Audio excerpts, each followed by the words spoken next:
নমস্কার বন্ধুরা, কেমন আছো সবাই? আশা করি তোমরা সকলে ভালো আছো, আমিও ভালো আছি। তো যে যেখান থেকে আমার ভিডিওটা দেখছো, বড়দেরকে অনেক প্রণাম, ছোটদেরকে অনেক ভালোবাসা জানিয়ে আজকের আমি শুরু করব। এই যে দেখুন কচু শাক, এই যে বাজার থেকে কিনে এনেছে। তো এই কচু শাকটা আজকের আমি রান্না করব সম্পূর্ণ নিরামিষ। ভিডিওটা না টেনে প্রথম থেকে শেষ পর্যন্ত দেখো। আমাদের ছোট্ট সোনা এই যে কাঁদছে, ছোট্ট সোনা একটু হাসা তো দেখি সবাইকে। হাসা হাসা হাসা হাসা হাসা। ছোট্ট সোনা একটু হাসো, হাসো হাসো হাসো, একটু হাসো, সবাইকে টাটা করে দাও। আবার হাসতে লাগিছে।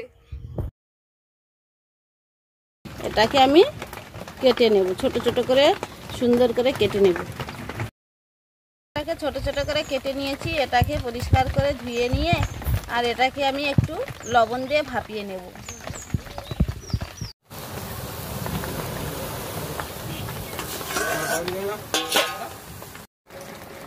এই যে দেখুন আমি বেশ কিছুটা সময় ভাপিয়ে নিয়েছি আর অল্প কিছুটা হলুদ গুঁড়ো দিয়ে দিয়েছিলাম। এবার দেখুন একদম ভাপানো হয়ে গেছে। এবার এটাকে আমি নামিয়ে নিচ্ছি, একটা ঢাকার মধ্যে নামিয়ে নিয়ে এটাকে জল ভালো করে ঝরিয়ে নেব। দেখুন জিরে আর একটু দারচিনি আর লবঙ্গ আর নিয়েছি একটা শুকনো লঙ্কা, ফোড়নে দিয়ে দেব আর কিছুটা আদা। এই যে দেখুন নিয়েছি। এবার এটাকে দিয়ে দিচ্ছি। একটু ভাজা ভাজা হয়ে গেলে তারপরে আদাটা দিয়ে দেব।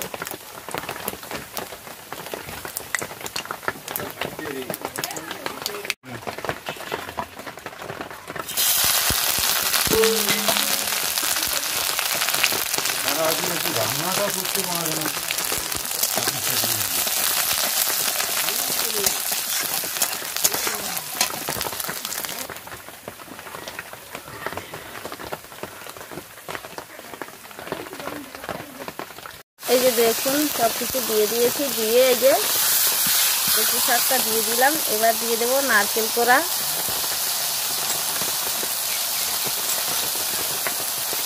আর দেখুন কিছুটা ছোলা ভিজিয়ে রেখেছিলাম, ছোলাটা দিয়ে দেবো। ছোলাটা একটু ভিজিয়ে নিয়ে এটাকে সিদ্ধ করে নিয়েছি।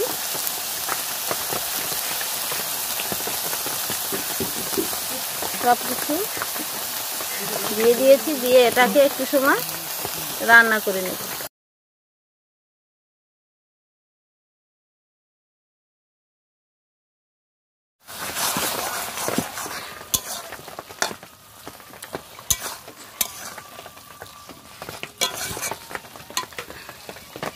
নিয়েছি আর দেখতে দেখুন কতটা লোভনীয় হয়েছে।